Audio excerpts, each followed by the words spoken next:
Shalom à tous les frères et sœurs en Yehoshua HaMashiach, notre Seigneur Jésus-Christ. Je suis le frère Ciel de l'île de la Réunion. Je suis docteur enseignant de la parole de Dieu en Yehoshua HaMashiach, notre Seigneur Jésus-Christ.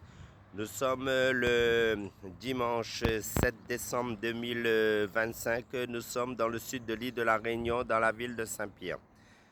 Salutations à tous ceux qui sont en Europe, en Asie, en Côte d'Ivoire, au Congo, au Cameroun, que ce soit en Amérique, que ce soit à New York, à Los Angeles, en Argentine, que ce soit au Brésil, que ce soit en Israël, à Jérusalem, que ce soit en Italie, que ce soit en Espagne, que ce soit au Japon, que ce soit dans les îles de l'océan Indien, que ce soit à l'île Rodrigue, l'île Maurice, dans les îles des Seychelles, que ce soit l'île de la Martinique, quel que soit le lieu où vous trouvez, si vous êtes connecté à ma chaîne, soyez tous les bienvenus sur ma chaîne connectée. Si vous êtes connecté à ma chaîne, commentez. Si vous avez à cœur de commenter pour la gloire du Seigneur Jésus-Christ, notre Seigneur Yehoshua Mashiach.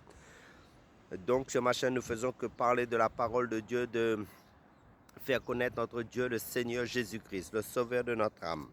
Donc nous allons prendre un passage selon l'évangile de Luc chapitre 4 versets 28 à 30 et qui nous dit: alors ils furent tous remplis de colère dans la synagogue. Ils se levèrent, chassèrent Jésus hors de la ville et le menèrent jusqu'au bord escarpé de la montagne, sur laquelle leur ville était bâtie, de manière à l'en précipiter. Mais lui s'en alla en passant au milieu d'eux. Amen. Donc son heure, le thème son heure en passant au milieu d'eux. Donc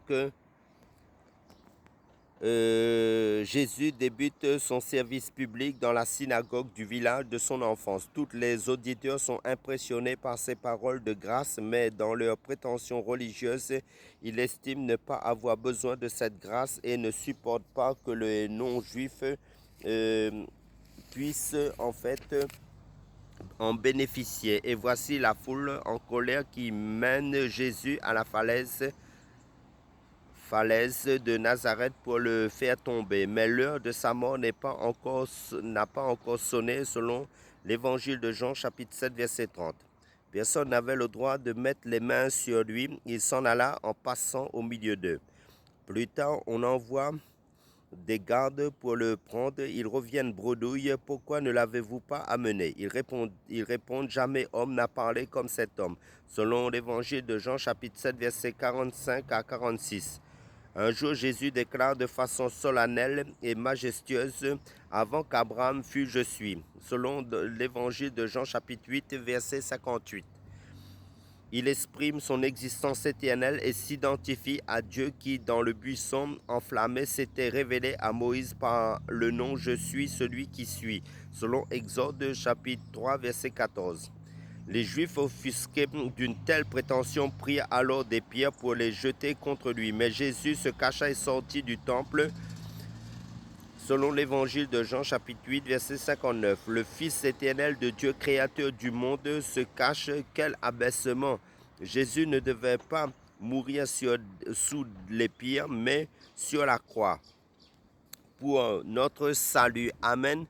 Car Dieu a tant aimé le monde qu'il a donné son Fils unique, Jésus-Christ, afin que quiconque croit en lui ne périsse point, mais qu'il ait la vie éternelle. Amen. Soyez tous bénis dans la persévérance en Jésus-Christ, car Jésus-Christ revient prendre son Église sans tannerie dans la sanctification et la paix. Car sans la sanctification et la paix, personne ne verra le Seigneur. Que celui qui est saint se sanctifie encore, que celui qui est juste pratique encore la justice. C'est selon le livre d'Apocalypse. Soyez tous encouragés, fortifiés dans la grâce du Seigneur Jésus-Christ, notre Père céleste. Amen.